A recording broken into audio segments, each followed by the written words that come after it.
Mu by'ukuri rero nk'uko mubyumvise, ayo ni amajwi y'abaturage hariya muri Repubulika Iharanira Demokarasi ya Kongo, bari kurira cyane bitewe n'abasize ubuzima mu nama yari yahurije hamwe umutwe wa AFC M23 ndetse n'abaturage benshi biganjemo abo hariya mu mujyi wa Bukavu. Ari kuri uyu wa 27 Gashyantare mu mwaka wa 2025 nibwo Colonel Nanga uyobora uyu mutwe wa M23 yari yahamagariye abaturage kwitabira inama yari yahuje uyu mutwe wa M23 ndetse n'abaturage bahariya i Bukavu cyangwa se mu murwa mukuru wa Kivu y'Epfo. Nibwo abaturage bari bitabiriye ku bwinshi kugira ngo bumve ibyo Colonel Nanga abagezaho. Iyi nama rero yaje gutangira neza ahagana mu masaha y'isa 4 muri iki gitondo cyo kuwa 27 Gashyantare mu mwaka wa 2025. Abaturage baje n'amatsiko menshi, bafite amatsiko yo kumva icyo Colonel Nanga agiye kubagezaho.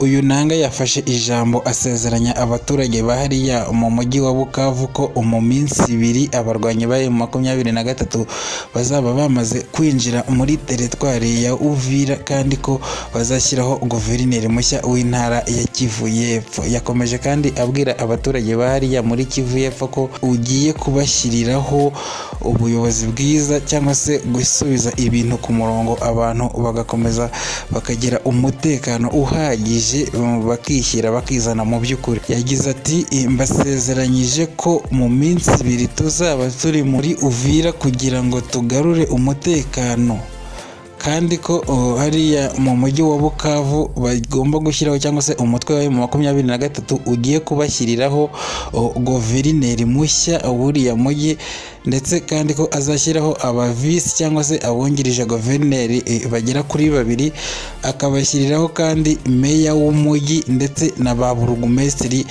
bazaba bayobora hariya mu burasirazuba bwa Repubulika Iharanira Demokarasi ya Kongo, kandi ko bagiye kubashyiriraho abaguverineri 2 ndetse n'abayobozi ba za teritwari. Abaturage bari bitabiriye iriya nama ku bwinshi, bamwe muri bo bari bafite ubutumwa bwinshi barimo bahereza AFC M23 hariya mu mujyi wa Bukavu, banagaragaza ko bashyigikiye uyu mutwe wa M23 mu rugamba irimo irarwana, cyangwa se bakomeje gushyigikira umutwe wa M23 mu rugamba irimo kurwana. Mu byo iyi nama yabaye mu mahoro, yaranzwe no guhanahana ijambo hagati y'abaturage ndetse n'abarwanyi ba M23. Nyuma y'iminota 2 rero iyi nama irangiye, buri wese agiye gusubira mu mirimo ye, cyangwa se abaturage bari baje muri iyi nama byagaragaye ko hahise haturika grenade zigera kuri 2 hagati mu baturage.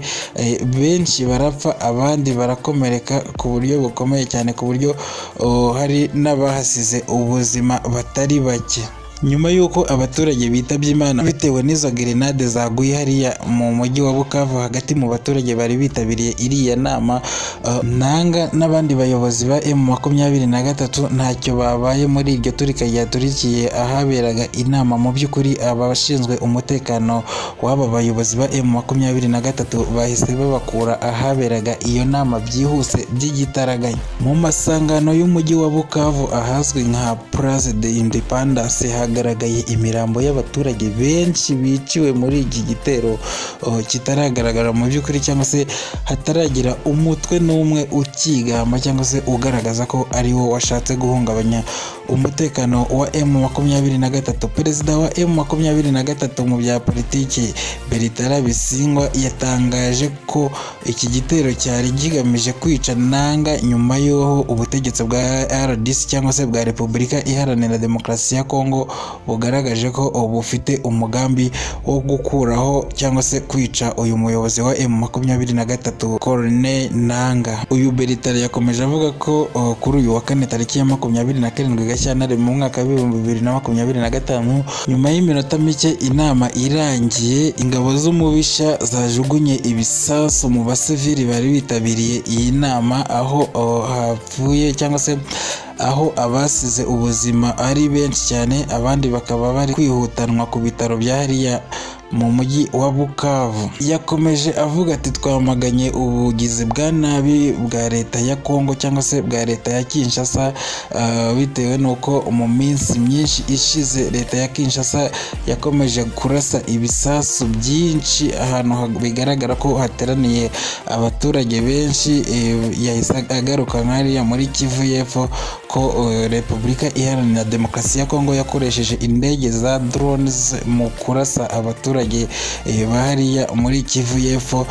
Bigaragara yuko mu by'ukuri leta ya Repubulika Iharanira Demokarasi ya Kongo nk'uko uyu mutwe wa M23 wabigaragaje, abaturage ba kino gihugu baburira ubuzima muri iyi ntambara mu by'ukuri bitewe n'uruhare rwa Repubulika Iharanira Demokarasi ya Kongo. Amakuru ava i Bukavu rero aravuga ko abakomerekeye muri biriya bitero bagabweho bihutanywe ku bitaro bikuru bya hariya mu mujyi wa Bukavu ngo bahabwe ubuvuzi bw'ibanze. Abarwanyi ba M23 bakajije umutekano hariya mu mujyi, mu duce dutandukanye twa hariya mu mujyi wa Bukavu ahaberaga iyi nama. Mu by'ukuri nanga rero n'uyu Bisingwa ni bamwe mu bayobozi ba M23 bari bitabiriye iyi nama. Ni nyuma y'uko abaturage benshi bari bitabiriye iyi nama bagiye babagaragariza ko bashyigikiye AFC M23. Abaturage bari bitabiriye iyi nama bagiye bagaragariza nanga ndetse na Bisingwa ko bishimiye kandi bashyigikiye AFC M23.